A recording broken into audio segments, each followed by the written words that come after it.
Bienvenidas y bienvenidos a Gente de Opiniones. Esperamos que la Semana Mayor haya sido de total descanso para usted, también de reflexión, de haber pasado con su familia. Y hoy que iniciamos una nueva semana, pues queremos invitarle a escuchar un tema que le interesa a usted, a su familia, a su comunidad, sobre todo si ya está en edad de retiro. Vamos a hablar sobre las pensiones, la situación de pensiones, y para eso hemos invitado hoy a nuestro economista permanente aquí en Gente V, el licenciado César Villalona, a quien le damos la más cordial bienvenida. Buenas noches. Buenas noches, María Teresa, un gusto estar acá. Saludos a las personas que nos escuchan, que nos ven. Muy bien, recuerde que Gente V se ve en dos cables, el cable Claro en canal 75, en canal 29, y el cable Tigo en canal 29. Estamos también en señal abierta siempre como canal 29, y por supuesto a través de su ordenador en el www.gentv.tv, y si usted quiere escribirnos a nuestras redes sociales, estamos como canal Gente V. Bueno, la situación de las pensiones en El Salvador es un tema complejo, es un tema interesante y es un tema importante para la ciudadanía. En primer lugar, quisiéramos, César, que nos hables de este contexto de las pensiones, es decir, sabemos que hay por lo menos dos dimensiones del tema de las pensiones, que es el tema financiero, pero sobre todo el tema humano. Esta parte humana que nos toca a todos y a todas quienes hemos tenido toda una vida de trabajo, ¿verdad? Entonces quisiera que nos explicaras en primer lugar quiénes cotizan para obtener pensiones, quiénes son las personas que están afiliados a un sistema de pensiones. Bueno, muy bien. En el sistema de pensiones del país, que tiene una parte privada, que son las AFP, y también el sistema público, el antiguo que todavía sobrevive, donde hay dos instituciones, el Seguro Social, el Instituto Salvadoreño de Seguro Social y el INPE, están afiliadas 2.8 millones de personas. Eso es un dato, digamos, aproximado, es un poquito más, pero redondeándolo, 2.8 millones afiliadas. La palabra afiliado quiere decir que son personas que están inscritas y que han hecho alguna cotización, o por lo menos se inscribieron en una AFP, o en el sistema antiguo, el sistema público, mejor dicho. Pero no todas esas personas están cotizando.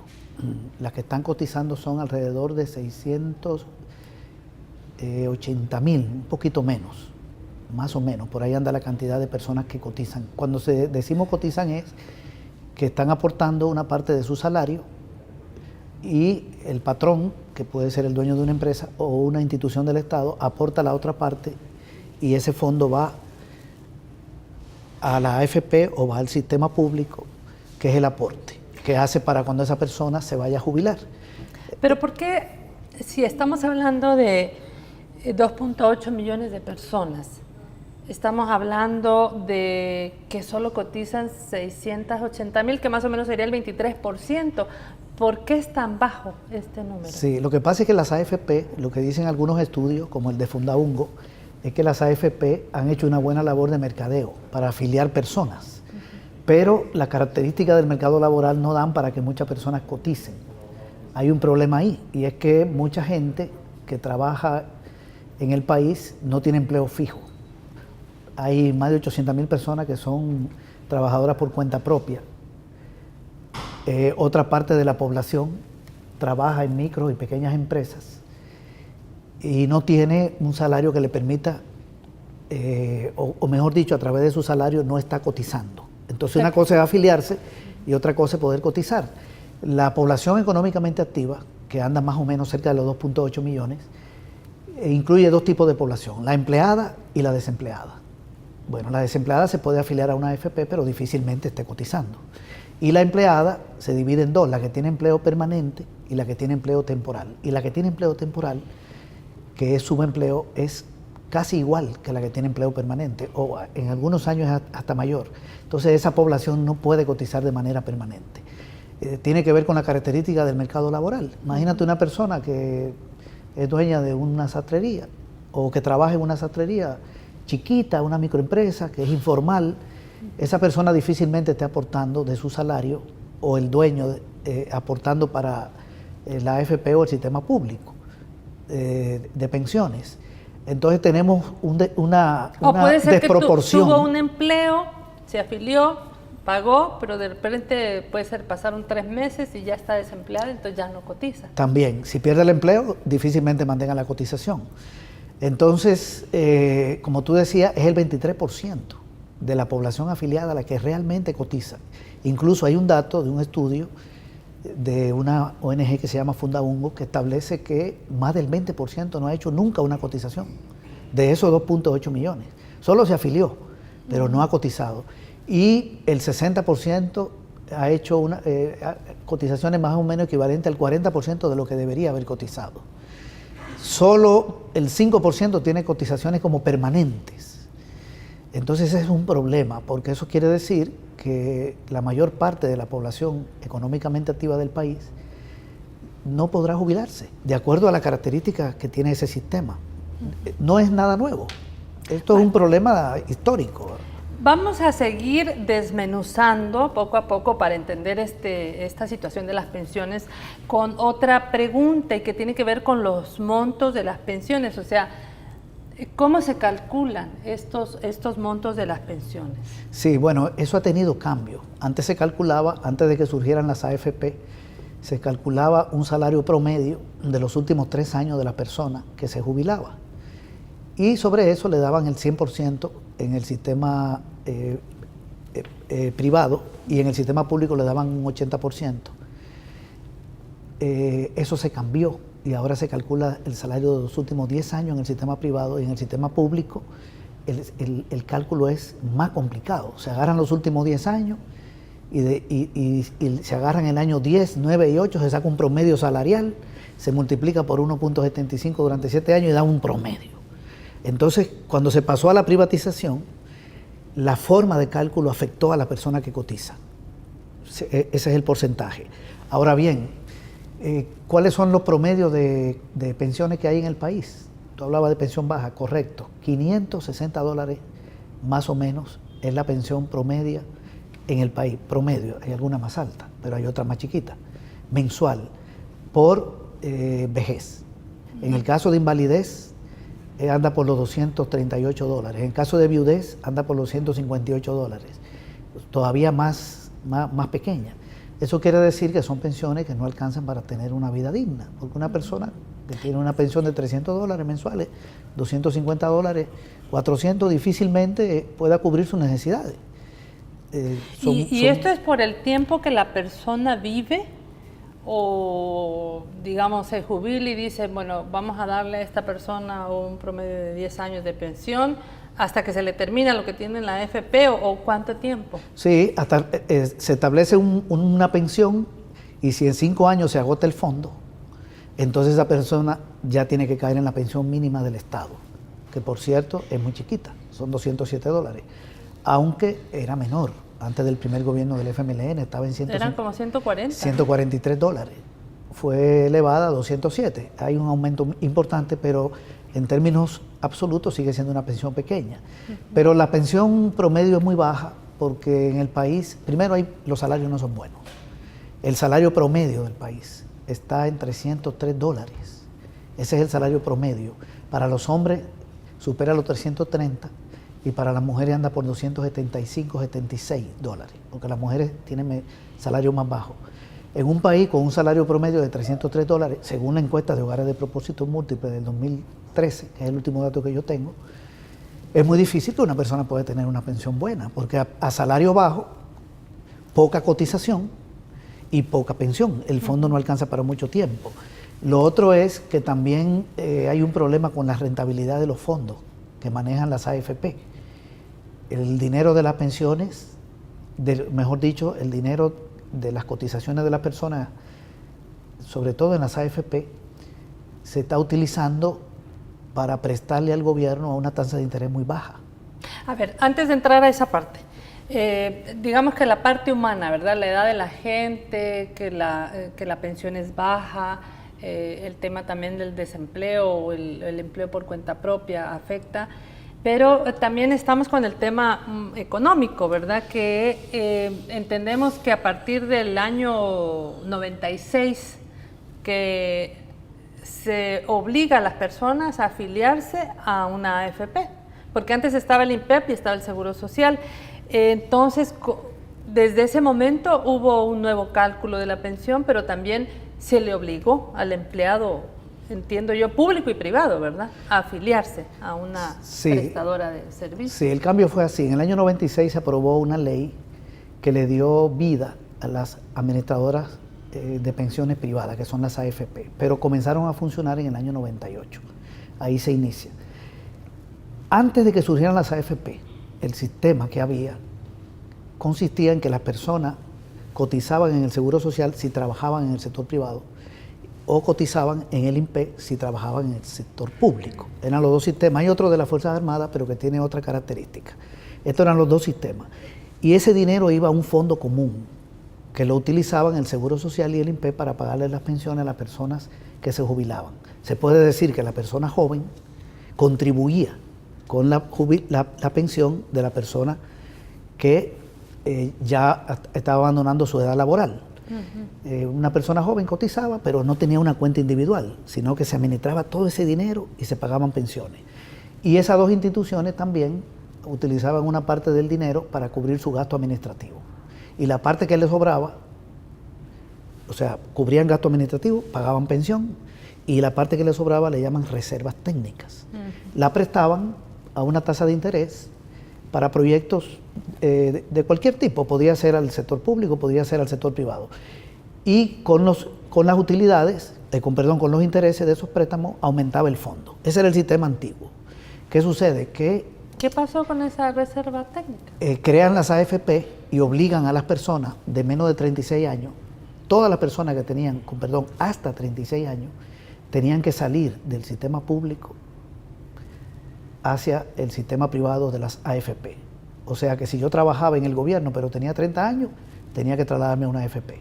Si yo trabajaba en una empresa privada pero tenía 30 años, o 32, o 34, hasta 36, tenía que pasarme a una AFP, a cotizar allá.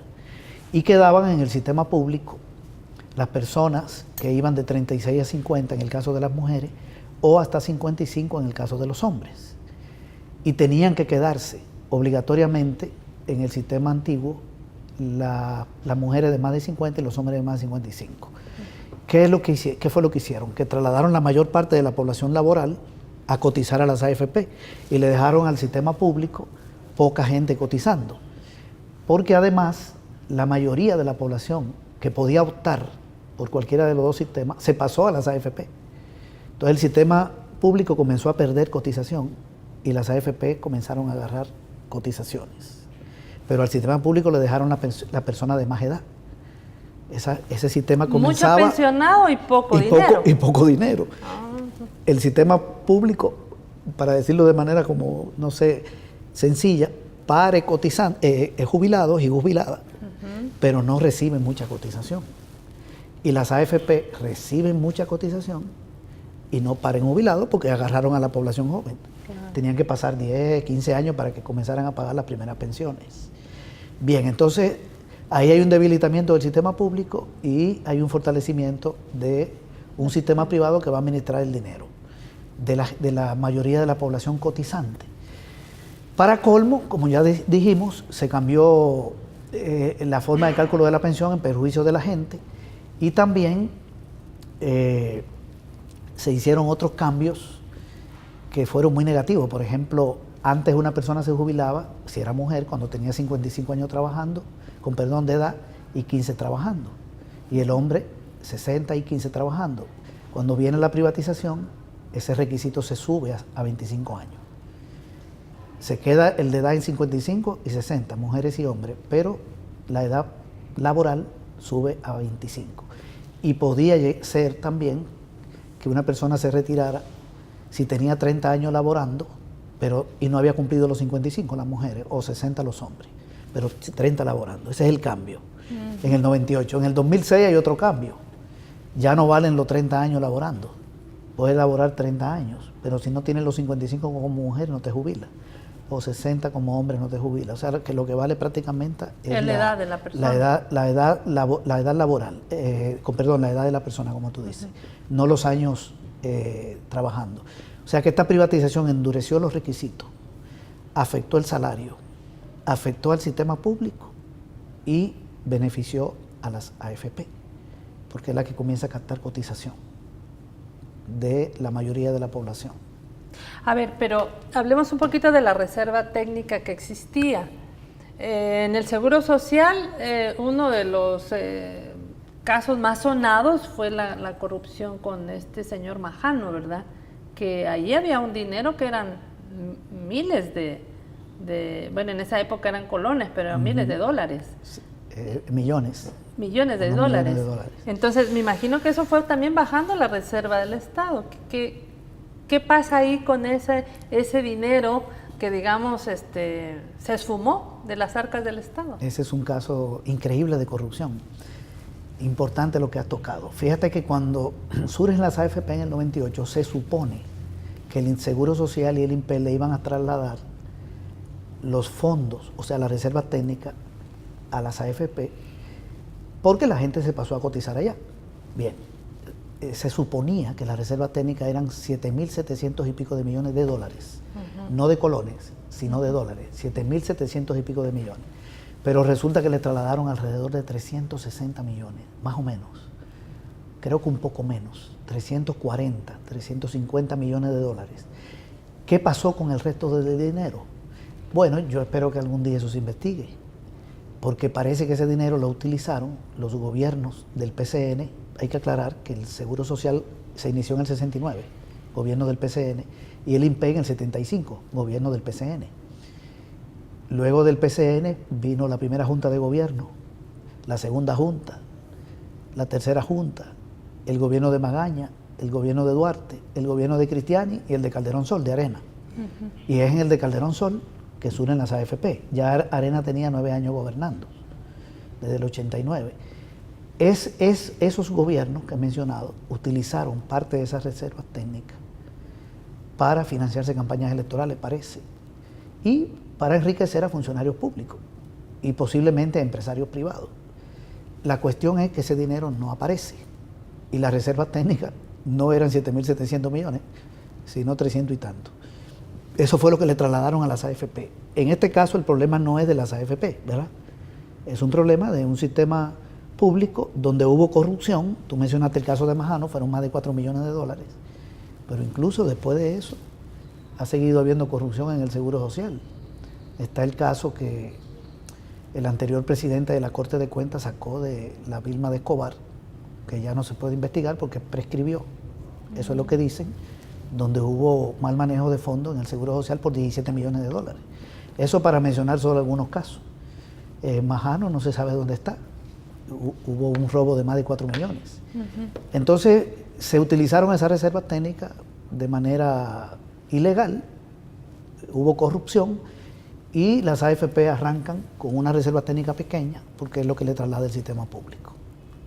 Eso es otra realidad. Y parte del problema que tenemos ahora, que no lo hemos tocado, que es el problema financiero, tiene que ver con que entonces el sistema público tuvo que comenzar a endeudarse para pagar pensiones. O sea que no hay reserva, pero además esta situación de que se van a la AFP, digamos, la juventud, en el INPEP se queda la gente mayor y tiene que empezar a pagar cotizaciones, pero ya sin ingreso, digamos, sonante, ¿no? Exactamente, te voy a dar un dato. En este momento que estamos conversando, el 98.5% de la población que cotiza lo está haciendo en las AFP. Y el 1.5% está cotizando en el Seguro Social y el INPE. Esos son datos de enero del 2015, de la Superintendencia del Sistema Financiero. O sea que el Seguro Social y el INPE no reciben cotizaciones, prácticamente cero. Pero de toda la persona que están jubiladas, el 62% lo está pagando el Seguro Social y el INPE, y las AFP el 38%. O sea que las AFP reciben casi toda la cotización y pagan 38% de las pensiones. Y el sistema público no tiene cotización y paga 62% de las pensiones. El sistema público está quebrado. Claro, es como, digamos, para poner un ejemplo doméstico de casa, como que yo gano $1,000, pero gasto 1,600. Entonces voy acumulando una deuda, que además a lo largo de los meses y además con tarjeta de crédito y de esto, va creciendo. ¿Es esta deuda de 5,000 millones de dólares que se habla que en este momento tiene el Estado con las AFP? Con las AFP? Sí, pero bueno, vamos a ver cómo arrancó este asunto. Mira, las AFP surgen en el 98. Se supone que hay que trasladarle las reservas técnicas. No le trasladan más que 300 y tantos de millones. En el año 2001, apenas habían transcurrido 3 años del surgimiento de las AFP. El gobierno de Francisco Flores ya no puede pagar pensiones del sistema, o mejor dicho, las instituciones del sistema público no pueden pagar pensiones, ni el INPE ni el Seguro Social. Y el gobierno de Flores comienza a pedir, a endeudarse para conseguir recursos, vendiendo bonos en el exterior. Consiguió por 611 millones de dólares. Vendió bonos por 608 millones entre el 2001 y el 2004. Es decir, se puede decir que en el 2001 ya estaba quebrado el sistema, porque hay que comenzar a endeudarse para pagar pensiones del sistema público. Flores se retira y llega el gobierno de Saca, y Saca continúa con el endeudamiento hasta el año 2006, con el endeudamiento externo. Y luego, en el 2006 se aprueba lo que le llaman fideicomiso de pensiones, que consiste en lo siguiente.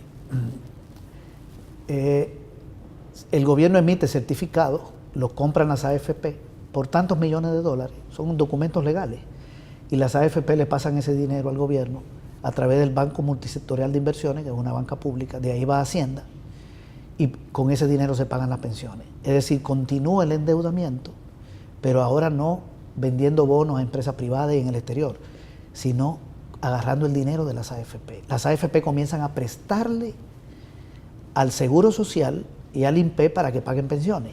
No se lo dan directamente. Es un endeudamiento que lo está manejando Hacienda. Cuando Saca termina su mandato, se había endeudado en más de 2,000 millones de dólares. Una parte venta de bonos y la otra parte el fideicomiso de pensiones. Las AFP le tienen que pasar todos los años un dinero para pagar pensiones de personas jubiladas del Seguro Social y del INPE, porque el Seguro Social y el INPE no tienen dinero. Entonces, se puede decir que el sistema antiguo se quebró. Las AFP compran certificados que emite el gobierno, para decirlo de manera muy sencilla. El gobierno emite un documento legal a través del Banco Multisectorial de Inversiones, las AFP lo adquieren y le entregan dinero al gobierno. Y con ese dinero se pagan las pensiones, o una parte de las pensiones de las personas jubiladas del Seguro Social y del INPE. Entonces, ¿qué es lo que ha sucedido con esto? Yo te decía hace un ratito que prácticamente se volvió al sistema anterior. Voy a explicarlo de la manera más sencilla que pueda. Antes de las AFP, una persona cotizaba en el Seguro Social y el INPE y el dinero iba a un fondo común, no iba a una cuenta individual, no iba a la cuenta de César Villalona, sino a un fondo. Y ese dinero se utilizaba para pagar la pensión de la persona jubilada. Entonces las personas jóvenes contribuían con la pensión de la persona jubilada. Y luego el joven también se iba a jubilar y el hijo o el nieto hoy por cotizaba. ti, mañana por mí. Exacto. Ese era el común. sistema antiguo, Ajá. que se llamaba solidario de reparto. Con las AFP se supone que no, porque el dinero que yo tengo en la AFP no se puede utilizar para pagar la pensión de otra persona, más que la mía. Por eso Es se llama privado, es individual. privado, por eso se llama sistema de capitalización individual. Bien, pero ahora resulta que las AFP le están prestando dinero para que se paguen las pensiones de la persona jubilada del Seguro Social y del INPE. Entonces ya no existe el sistema de capitalización individual, es mentira.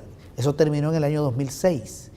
Lo que pasa es que los gobiernos, el gobierno de Arena que lo aprobó no lo quiso decir. Luego vino el gobierno de Mauricio Funes, el FMLN, el primer gobierno, el fideicomiso ha continuado. Eso no se eliminó, se siguen utilizando, aunque el gobierno anterior hizo cosas muy positivas como el aumento de la pensión mínima, también le bajó la comisión a las AFP y creó un programa de pensión para las personas de más de 70 años en condición de pobreza, que le da pensión. Pero digamos, sigue existiendo el fideicomiso de pensiones. Entonces, el sistema de capitalización no existe. Volvimos a lo otro, pero con un agravante, y es que provoca endeudamiento del gobierno. porque si las AFP utilizaran ese dinero para pagar pensión, pero sin prestárselo al gobierno, el gobierno no tuviera deuda con las AFP. Pero es una deuda que ya supera los 5.000 millones de dólares y que le está costando al gobierno el pago de amortización y de intereses. Todos los años lo pone en su presupuesto más de 100 millones. Este año, 2015, el gobierno presupuestó más de 140 millones para pagar intereses y amortización a las AFP por la deuda que viene arrastrando con ellas. Pero además las AFP siguen financiando con más de 400 millones al año el pago de pensiones. Entonces, ahora se ha creado un problema de otro tipo. Seguimos con los problemas de pensiones bajas y los otros de poca cobertura, pero está este problema adicional que está llegando al límite, porque la deuda con las AFP es demasiado grande y por ley no puede superar el 50% de los fondos de las AFP, y ya se está acercando al 50%. Entonces, habrá que hacer una modificación o parar ese endeudamiento. A ver, antes de ver esta parte de cómo, digamos, otras medidas que pudiera tener el gobierno, el Estado para saldar este endeudamiento, revertirlo en el mejor de los casos, cuéntale a la audiencia, César, cómo es este cálculo que se tiene. Por ejemplo, de cada 100 pensionados, más de 62 pertenecían al sistema antiguo, Seguro Social, INPEP. De estos 100 empleados, ¿cuánto aporta el empleado para que le paguen su pensión? ¿Cuánto aporta el Estado? ¿Y cómo es el tema para cuánto tiene que ir a las AFP y cuánto no? Así para poder tener como un cálculo. Sí, vamos a ver, si yo soy un empleado público o privado y estoy afiliado a una AFP, vamos a suponer que yo tengo un salario de $100. Yo sé que el salario mínimo no es $100, pero lo voy a poner como un ejemplo para no complicarnos en los cálculos. Si yo tuviera un salario de $100, me quita el patrón, ya sea el gobierno o un empresario, me quita de mi salario $6.25 y el patrón pone 6.75. Eso da 13. Eso va a la AFP. En el caso del sistema público sería $7 y $7 serían 14. Es un poquito más, pero bien. Sigamos en el tema de las AFP. Ese dinero va a la AFP, esos $13. Eso es mi cotización mensual. Si mi salario fuera $1.000, entonces son 130 dólares. Es mucho más dinero, correcto, serían $130, porque me quitarían 62.50 de mi salario y el patrón pondría 67.50. Bien, depende del salario, pero así es como se hace el cálculo. Bien, tú decías, 98% de la gente está cotizando en las AFP, 98%. Casi todo el mundo está cotizando en las AFP. La gente afiliada al sistema antiguo cotizante es pequeña. A ver, pero sigamos en esta lógica de los $13. Sí. ¿Cuánto de esos $13 va para las AFP? Bien, entonces la AFP agarra de ahí $2.20. De los 13, eso equivale al 17%. Agarraba 2.80, pero el gobierno del FMLN, el primer gobierno, lo bajó a 2.20, le bajó 50 centavos. Porque eran 2.70, perdón, y se lo bajó a 2.20. Okay. Le bajó 50 centavos, de 2.70 a 2.20. 2.70 era el 21% y 2.20 es el 17%, o sea que la AFP agarra el 17% del dinero. Con ese dinero que agarra, cubre su costo administrativo. ¿Cuál es el costo administrativo de una AFP? El de cualquier empresa, el pago de salario, energía eléctrica, agua potable, los costos que tiene. Y saca su ganancia.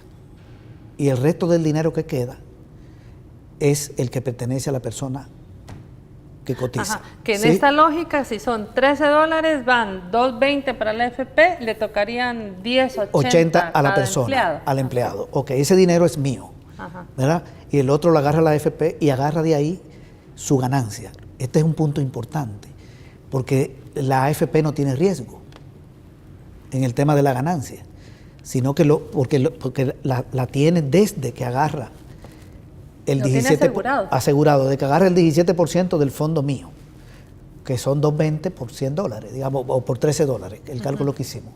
Bien, y el resto del dinero que hace la AFP, bueno, lo presta. El resto, los 10.80 lo presta. Bueno, si eso lo llevamos a todas las cotizaciones, son cientos de millones de dólares. Estamos poniendo un ejemplo muy micro. Bien, lo presta. ¿A quién se lo está prestando? El 80% se lo está prestando el gobierno. Y un 20% lo presta a instituciones bancarias o a cualquier otra empresa. Lo puede colocar. La tasa de interés a que hace el préstamo me beneficia a mí, no beneficia a la AFP. La AFP no gana con los intereses. La AFP saca la ganancia de la comisión. Esos 2.20 es lo que se llama comisión. Los $13 es la cotización. Y los 2.20 que agarra la AFP se llama comisión. Y en esa comisión está el costo administrativo y la ganancia. Bien, y lo otro que queda, los 10.80, es la reserva técnica. Eso lo presta. Y si lo prestó a 10%, bueno, es una tasa de interés buena. Esos 10.80 suben y eso me beneficia a mí como cotizante. Si lo prestó a 1%, no me conviene a mí.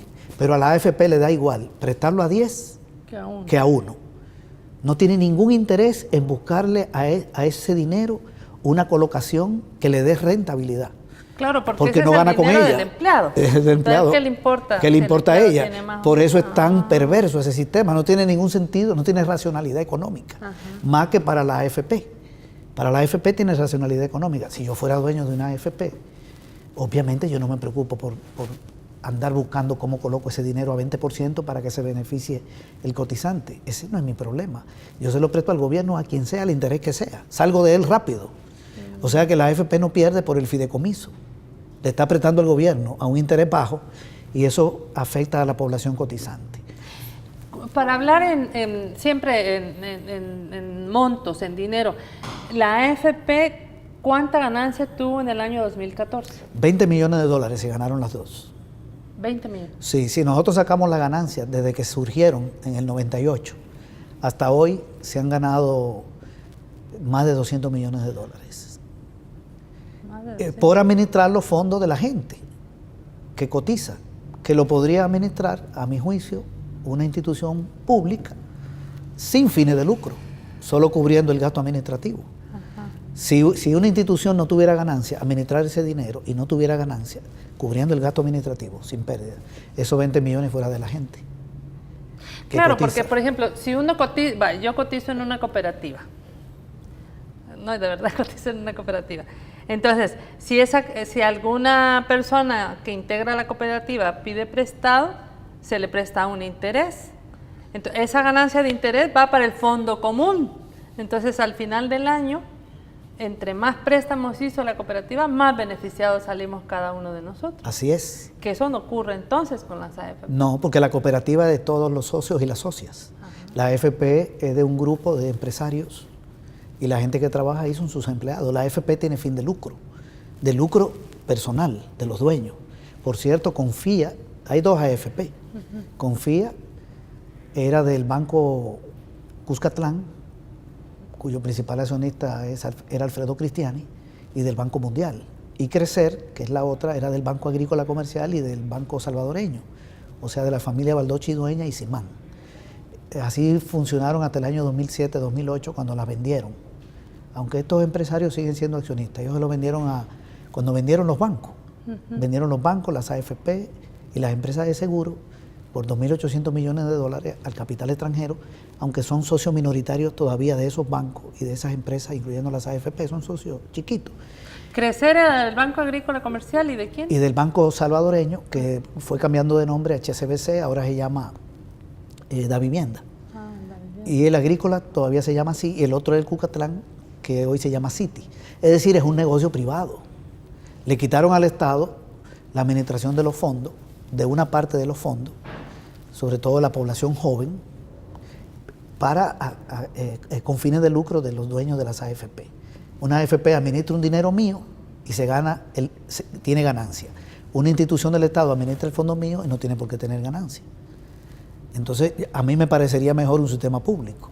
Claro, no bajo gobiernos corruptos, ¿verdad? Como lo que tuvimos en el pasado. Porque se roban al final el dinero. Se roban el dinero, pero igual la AFP se están ganando $20 millones y no se preocupan por los rendimientos de nuestros fondos. Y no hay manera, César, que, no sé, en el seno de la Asamblea Legislativa o qué instancia se pudiera poner también como no sé, candados de ganancia o una forma que beneficiara más a la gente, porque igual, ¿cómo se puede ampliar esa base de cotizantes? ¿Cómo se podría ampliar el techo de lo que dan en este momento a los cotizantes? Sí, una posibilidad está en el programa del FMLN, en el programa que se le ofreció a la población durante la campaña, es seguir bajando la comisión que se ganan las AFP.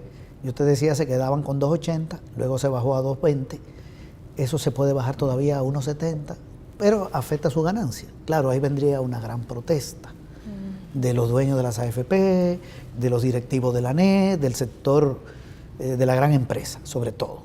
Vendría una confrontación, pero se puede seguir bajando esa cotización. La otra posibilidad es volver a un sistema público. La Asamblea Legislativa puede decidir cualquier cosa, si tiene mayoría, ¿verdad?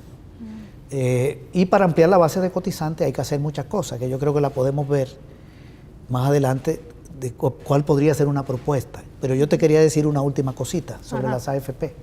Cuando surgió el fideicomiso de pensiones, es decir, que las AFP comenzaron a prestarle al gobierno para pagar las pensiones, se estableció una tasa de interés de la siguiente manera: 0.75% más una tasa de interés internacional que se llama LIBOR, que estaba por encima de 5%. Lo repito, 0.75 más una tasa de interés internacional. Eso daba casi 6%. A esa tasa de interés tenían que prestar las AFP al gobierno. Pero resulta que la tasa de interés internacional comenzó a bajar a partir del 2007-2008, hasta caer por debajo de 2%. Entonces, las AFP le prestan al gobierno a una tasa de interés baja. Y eso tiene que ver con la forma en que se calculó esa tasa de interés. Y ese fideicomiso, hay que recordarlo, lo aprobaron los diputados y las diputadas de Arena, con el apoyo, creo que del PCN, con menos de 56 votos en el año 2006. El FMLN no votó por el fideicomiso de pensiones, ni porque se aprobara una tasa de interés sujeta a una tasa de interés internacional que varía. Esa tasa de interés se ha desplomado. Entonces los fondos que las AFP le están prestando al gobierno cobran un interés bajo, pero la culpa no es del gobierno. La culpa es de los que aprobaron la forma en que se calculan esos intereses, atado a una tasa internacional que ha bajado. Comenzó a bajar por la crisis internacional y hoy está por el suelo, que por cierto la Sala de lo Constitucional aprobó hace unos meses que hay que recalcular esa tasa. Eso puede beneficiar a la gente que cotiza, pero va a afectar los ingresos del gobierno, o mejor dicho, los gastos del gobierno. Si se sigue en esta fórmula de ingreso de pensiones. Si se recalcula la tasa hacia arriba. Si el gobierno tiene que pagarle más intereses a las AFP, la gente podrá decir, bueno, me viene bien porque es mi dinero, pero va a afectar la finanza pública. ¿Y ya habrá algún tipo de pláticas con las mismas AFP para hablar un poco de que la comisión no sea de 2.20 como es ahora, sino que esté por debajo de esa cantidad? Fíjate que no sé si yo sé que lo que ha planteado el gobierno es que va a abrir un debate público. Yo espero que pronto, porque ya hay una propuesta del Ministerio de Hacienda que se la presentó al presidente de la República para buscar una salida a este problema que es integral, ¿verdad? Que no es solo este último que estamos viendo del dinero, de que debe el gobierno, sino todo lo que vimos. Y se va a abrir un debate público. Yo no la conozco la propuesta, pero puede ser que contemple seguir bajando la cotización de las AFP. Lo que sí se ha hecho público es que se va a pasar a un sistema muy mixto, o por lo menos esa es la pretensión del gobierno, porque depende también de la correlación que haya en la Asamblea Legislativa. Por eso era tan importante poder tener legisladores que estén votando por acciones que beneficien a la mayoría de la población. César, además de, bueno, AFP es un sistema que viene de Chile, ¿verdad? ¿Qué otros países en América Latina, además de El Salvador, están en este sistema? Bueno, están la mayoría. Aquí en Centroamérica hay AFP, en República Dominicana está en AFP, en Argentina, en Chile. Bueno, en Chile, a propósito, y en Argentina volvieron al sistema público. Y en Chile ya surgió una AFP pública, porque entraron en la misma crisis. Aquí se copió el modelo chileno, pero el mismo problema están teniendo en República Dominicana. Ese problema va a reventar pronto. Es insostenible. Es insostenible porque está basado en un fin de lucro y afecta mucho a la población que cotiza, y también está en todos estos países el mismo problema de que la base de cotizantes es muy baja por el mercado laboral. A ver, César, dinos qué medidas pudiera haber, cómo se pudiera ampliar en algún momento esta base de cotizantes, cómo podría aumentarse la pensión, qué propuestas pudieran dar como la luz para que la gente que se jubila después de toda una vida de trabajo tenga una pensión digna. Sí, bueno, yo te voy a dar una opinión personal, ¿verdad? El gobierno va a hacer su propuesta. Para ampliar la base de cotizantes, una medida que se puede tomar es la siguiente.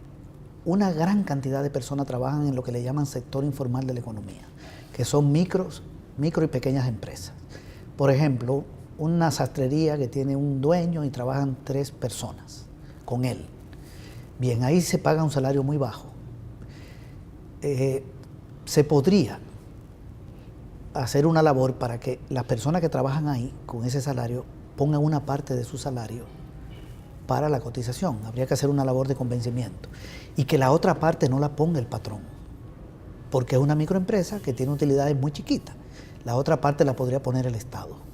Digamos que si hay un joven que gana $200, se tendría que poner 6.25 por cada 100, serían 12.50, y el Estado pone la otra parte. Yo hice un cálculo para 100.000 personas que se ajusten a ese sistema, y al Estado le costarían $19 millones. No es una cifra grande. Después podemos tocar al final el tema de la finanza pública.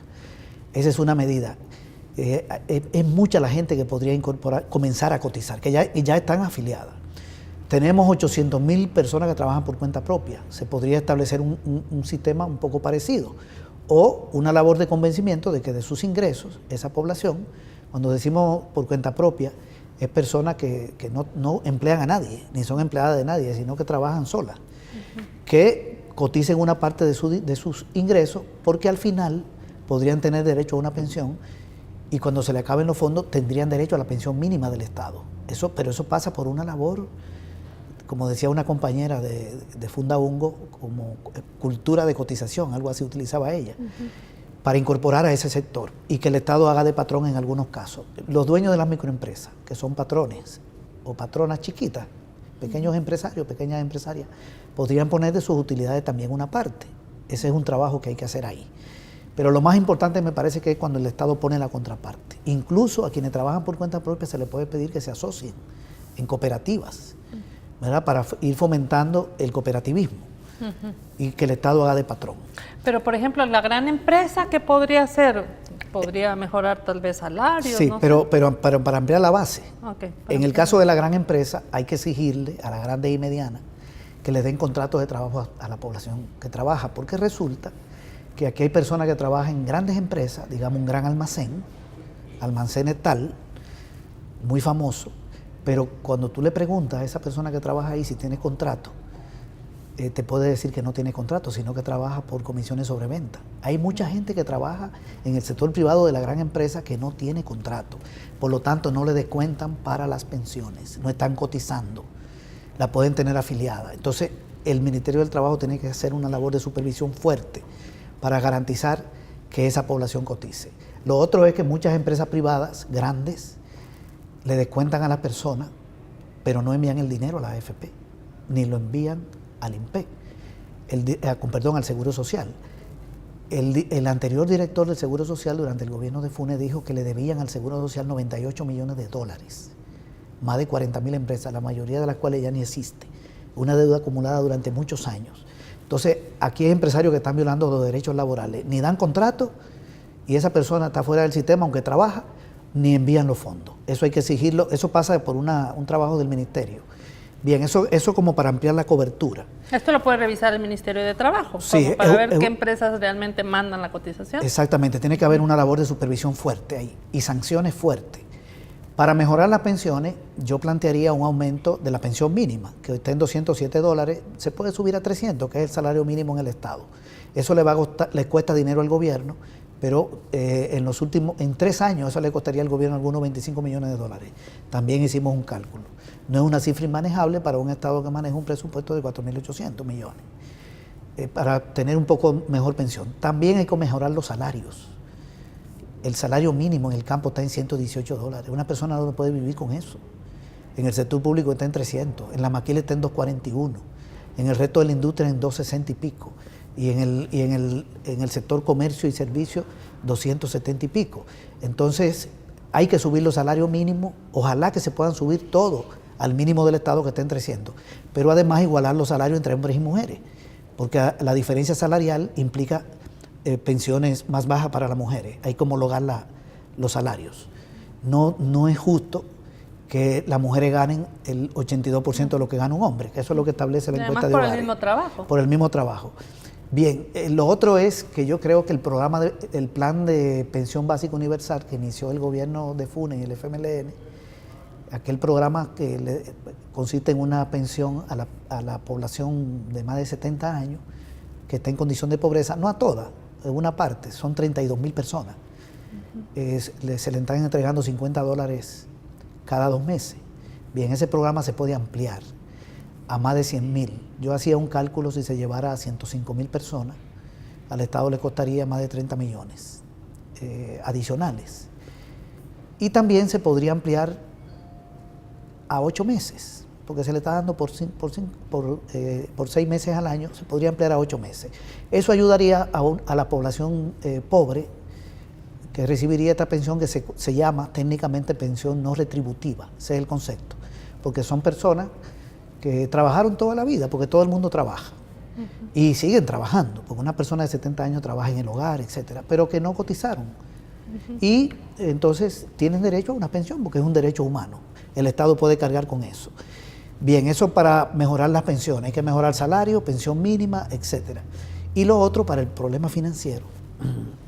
Mira, para mí lo ideal es eliminar las AFP, pero yo sé que el gobierno no va a hacer esa propuesta, porque lo que está en el plan del FMLN es crear una AFP pública, o mejor dicho, un sistema mixto, que podría incluir una AFP pública.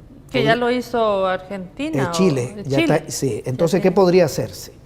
Dejamos las AFP privadas y se puede surgir una institución pública que administre también los fondos. Dejamos el Seguro Social y el INPE como están.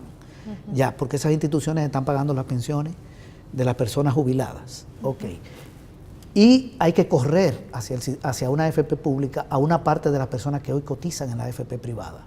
Fíjate que en un país donde se habla de Estado de Derecho, donde la empresa privada habla tanto de Estado de Derecho, cuando surgieron las AFP se obligó, no fue opcional, se obligó a las personas, y se habla de democracia, de menos de 36 años, a pasar a la AFP. Bien, entonces... Y también se obligó a cambiar a dólar. Bueno, entonces hoy podemos plantear, como ya ese es un precedente, entonces podemos plantear que todo el que gane menos de $440, por ejemplo, pase a cotizar en una AFP pública. ¿Tú sabes cuántas personas ganan menos de $440 de las personas cotizantes? El 78% de las personas que cotizan tienen salario por debajo de $440 al mes. Sería Bien, una buena base. Podríamos trasladarlo a la AFP pública y le dejamos a la AFP privada el resto de la población. Ahí trasladaríamos la mitad de las cotizaciones a la AFP pública. Ya se podría pagar. Y la AFP pública crea un sistema de reparto. Claro. Lo utiliza para pagar las pensiones sin tener que prestarle dinero al gobierno. Y ya se detiene el endeudamiento público. Y el Estado solo tiene como obligación pagar lo que debe. Todos los años en su presupuesto paga lo que debe, pero ya no pide préstamo. Claro. Sino que se vuelve el sistema de reparto en este sistema público. Porque si no es la de nunca acabar. Correcto. Paga, se endeuda, paga. Así es. Y lo otro es bajar a las AFP privadas, bajarle la comisión. Las AFP públicas podrían incluso no tener fines de lucro, solo no tener pérdida. Y las personas que yo te decía, que podían, por ejemplo, cuando yo te ponía el ejemplo de una persona que trabaja en una sastrería, que ponga de su salario y el Estado ponga como patrón, a esa persona que se incorpore nueva, que cotice en la AFP pública. Si el Estado está poniendo como patrón, claro, entonces que ese dinero no vaya a la AFP privada, sino a la AFP pública. De manera que se nutre este fondo y se amplíe la base de cotizantes y se detenga el endeudamiento público. Enfrentamos el problema financiero, mejoramos las pensiones y ampliamos la base de cotizantes. Claro, aquí hay un problema para la finanza del Estado. Estamos hablando de medidas que presionan. Entonces aquí se necesita seguir controlando la evasión de impuestos, que son 1.500 millones de dólares. Se puede poner un impuesto a los ricos, el impuesto a la propiedad, que no se aprobó. Ojalá que se pueda aprobar a los que tienen mansiones de más de 350 mil dólares y ranchos en la playa, y que ese dinero pueda ir como contrapartida del Estado, por ejemplo, o ponerle un impuesto a un bien de lujo o un bien o varios bienes de consumo, así como el Fosalud, que grava bienes dañinos para la población, y que ese dinero se utilice para que el Estado ponga la contraparte, para que mejore los salarios, para que mejore la pensión mínima y para que amplíe el programa de pensión básica universal de la población de más de 70 años. Muy bien. Bueno, está puesto sobre este programa algunas de las propuestas. Sería bueno que esto se empezara a debatir, a discutir con diferentes sectores, sobre todo la gente que en este momento está en calidad de pensionado, una persona que ya trabajó y que, bueno, quiere recibir su dinero y que quiere que esto, los que vienen detrás también lo reciban, ¿verdad? Sin que sea un endeudamiento del Estado. Correcto. Y lo que hemos dicho acá requiere 43 votos, no 56 en la Asamblea. Todo lo que hemos dicho se puede resolver con 43 en la Asamblea. Bueno, está planteado el reto también para la nueva Asamblea Legislativa que va a tomar posesión el próximo 1 de mayo. Por hoy ha sido todo. Agradecemos muchísimo a César. Bueno, muchísimas gracias a ti. Muchísimas gracias por haber venido programa. Y porque no hay como el que sabe, ¿verdad? Que nos explique paso a paso y ojalá que por lo menos usted haya tenido en este programa mínimos elementos para pedir, para exigir y lograr una AFP pública, como nos ha venido a decir hoy César Villalona. Les agradecemos su presencia y los invitamos el día de mañana en una nueva entrevista a las 7 de la noche aquí en Gente Ve Opiniones. Les habló María Teresa Escalona. Buenas noches.